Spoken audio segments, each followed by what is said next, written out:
Okay, I've got most of this off them. Well, I've got it all from the internet, and I've got it to word it maybe a bit better for us, so I'm not as stunted. Um, right, now we've gone back a long way just to find out the background of it all. Right, now I think to put things in perspective, I'm going to give you this name, which is Benjamin Bell. In 1749 to 1806, he was often called the first scientific Scottish surgeon. I got that from Wikipedia. Now,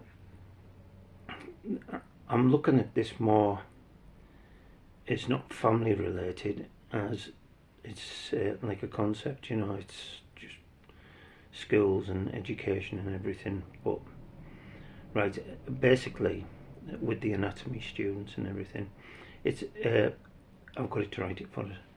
A continuity of medical culture shaped by unethical body supply, evolving into forensic science and criminal detection.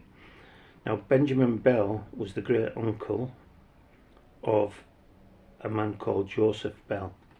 Now, Joseph Bell taught Conan Doyle in Edinburgh University, and he was part of the same Edinburgh surgical tradition, but not directly involved in Birkenhead or anything like that. Obviously, he wasn't born. Basically, Benjamin Bell died in 1806. Birkenhead were 1828, and obviously, Joseph Bell was later. He wasn't born. So you got him as the teacher of Conan Doyle. He was part of the same Edinburgh surgical tradition, but not directly involved with Birkenhead. Okay, we've got that done. The real connection, and this is important, the link is institutional, not family-based. Edinburgh had a massive demand for bodies, dead bodies. Leading anatomists like Knox, whose name was Robert Knox, originally was involved in the Birkenhead ones. Crimes, he purchased the bodies, Robert Knox. A culture of anatomical teaching. Now, this environment, it predates Joseph Bell's family, and it continues into Joseph Bell's time.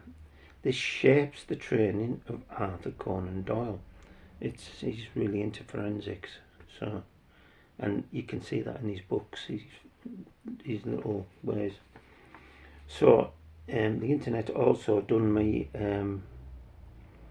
like a list of how it worked, which I thought was quite good. So this is like a chain. Benjamin Bell, surgical dynasty. Then you get Edinburgh anatomy culture grows. Birkenhead supplied bodies to Robert Knox in 1828. Joseph Bell is the next generation of forensic thinking, and Conan Doyle was his student in 1877. Right.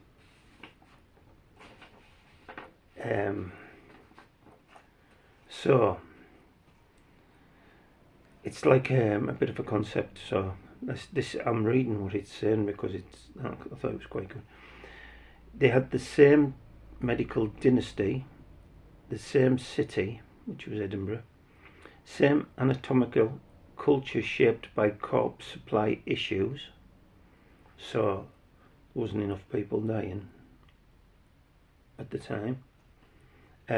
Later evolution into forensics observation, which is Joseph Bell. He was watched doing his forensic evaluation of a dead body by Conan Doyle, who wrote the Sherlock Holmes books. When it gets into I'm kind of building a wider theory.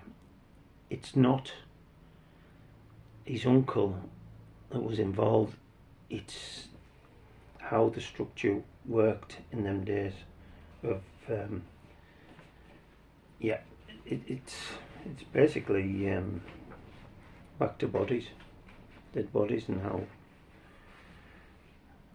was that the case in them?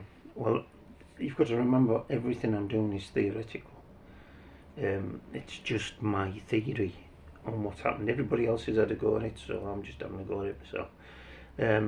Yeah, so that's my theory on the start, and how Conan Doyle got interested in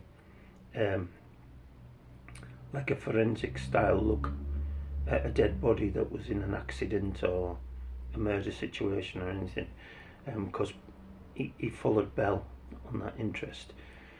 Now, in 1878, I found it quite funny that Dr. Creamer was born in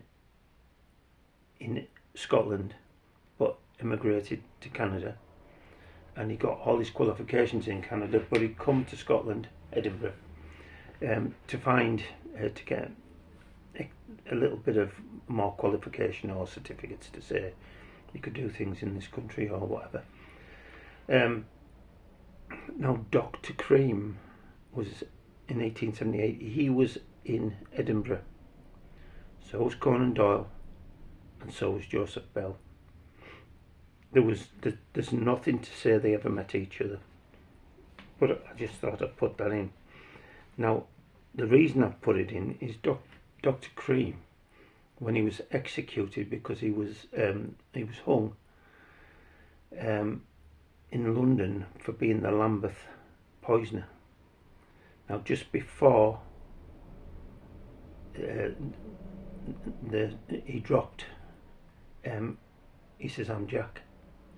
Now, there's only one person supposedly heard that, and the rest of them said they never heard it. So it's quite interesting that it's just a little bit of weird connection that they were all in the same place at the same time, and then you've got books and everything that are connecting things in the present day.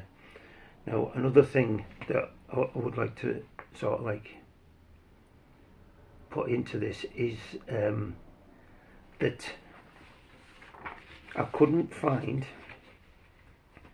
where Joseph Bell lived prior to 1883, but he lived in Melville Crescent, and it was called Melville Street, which is another connection I'm going to put in later on, I think. But Melville, and I'll keep that myself because it's far off. So Melville Street, you've got to remember that. Could it be another code? Anyhow, I'll leave it at that. Okay, thank you.